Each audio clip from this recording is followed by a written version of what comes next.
ANMR ನ್ಯೂಸ್ಗೆ ಸ್ವಾಗತ. ಸಂಚಾರಿ ನಿಯಮ ಉಲ್ಲಂಘನೆ, ಪೊಲೀಸರಿಂದ ವಿವಿಧ ವಾಹನಗಳಿಗೆ 20,000 ರುಗಳ ದಂಡ.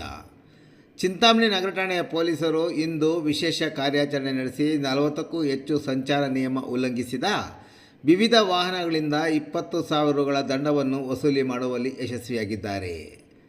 ಚಿಂತಾಮಣಿ ನಗರದ ಬೆಂಗಳೂರು ಜೋಡಿ ರಸ್ತೆಯ ಬೆಂಗಳೂರು ವೃತ್ತದಲ್ಲಿ ಚಿಂತಾಮಣಿ ನಗರ ಠಾಣೆಯ ಪೊಲೀಸ್ ಇನ್ಸ್ಪೆಕ್ಟರ್ ವಿಜಿ ಕುಮಾರ್ ನೇತೃತ್ವದಲ್ಲಿ ನಗರ ಠಾಣೆಯ PSIಗಳು ಮತ್ತು ಸಿಬ್ಬಂದಿಯ ತಂಡ ಸಂಚಾರ ನಿಯಮ ಉಲ್ಲಂಘಿಸಿದವರಿಂದ ದಂಡ ವಸೂಲಿ ಮಾಡುವಲ್ಲಿ ಯಶಸ್ವಿಯಾಗಿದ್ದಾರೆ. ಸಂಚಾರಿ ನಿಯಮ ಉಲ್ಲಂಘಿಸಿದವರ ವಿರುದ್ಧ ಕಠಿಣ ಕ್ರಮ ಕೈಗೊಳ್ಳುತ್ತಿರುವ ಚಿಂತಾಮಣಿ ನಗರ ಠಾಣೆಯ ಪೊಲೀಸರು ವಿವಿಧ ದ್ವಿಚಕ್ರ ವಾಹನಗಳಿಗೆ 200 ರಿಂದ 1,000 ರುಗಳವರೆಗೂ ದಂಡ, 4 ಚಕ್ರಗಳ ವಾಹನಕ್ಕೆ 500 ರುಗಳಿಂದ 2,000 ರುಗಳು ದಂಡ ವಿಧಿಸುವಲ್ಲಿ ಯಶಸ್ವಿಯಾಗಿದ್ದಾರೆ.